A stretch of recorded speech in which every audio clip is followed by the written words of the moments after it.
SMT Nation, we are back. Nation, breaking news out of Verizon and US Cellular. There's a transaction. Let me give you guys the details of what we currently know about this press release, this news, and this development. Mobile World Live has the story for you. I'll link it in the description. Ways to support us can be found there as well. Please do like and share this video. Subscribe if you're new here, and turn on the bell notification icon to never miss an upload from the SMT. All right, folks, Verizon Communications, the company, has struck a deal with US Cellular Corporation to acquire spectrum licenses. For those of you that don't know how things work in the wireless and mobile network builder space, spectrum are the airwaves that allow for Verizon and other companies to create capacity on networks so you can connect to the cell towers and transmit data really, really fast and basically everywhere you go, right? The transaction is valued at $1 billion, which Verizon has that type of cash on hand. It's probably in the baby pocket. They can pay this without any issue, shouldn't require a loan or anything of that sorts of things. The transaction here, this one is involving Verizon. Obviously, US Cellular has sold assets to T-Mobile as well. It's pretty clear that US Cellular is on the get out, whether it's customers or spectrum or cell towers. They really want to be out of the business. It's too hard to compete, too challenging. If you're not one of the big guys, you don't scale properly. All this investment into a small network that doesn't have the returns on invested capital. So a $4.4 billion US Cellular transaction with T-Mobile, now a $1 billion transaction with Verizon. The only thing I think we would want to know here, obviously the shares of US Cellular are way up because this creates cash, right?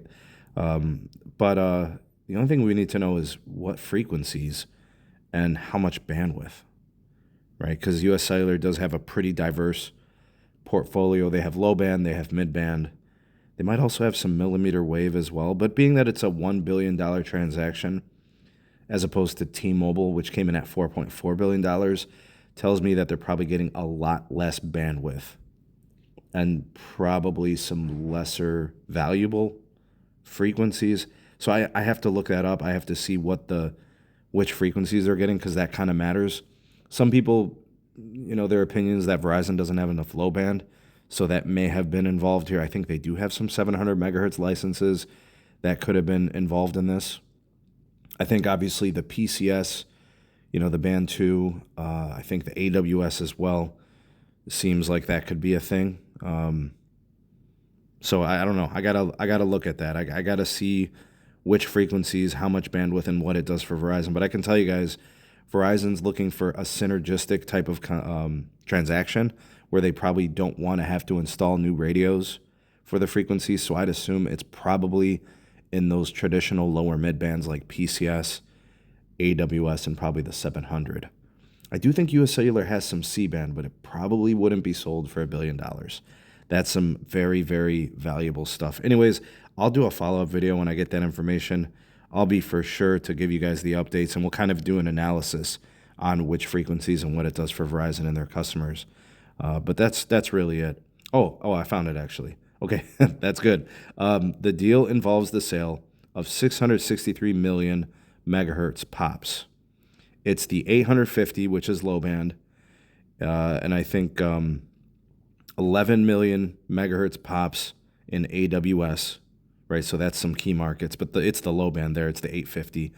Okay, it's the it says 19 million megahertz pops of PCS. It says here they struck deals with 2 other mobile network operators, 12 million megahertz pops of CBRS, C-band, and 700. The identities of these buyers and the terms of the agreements have not been disclosed.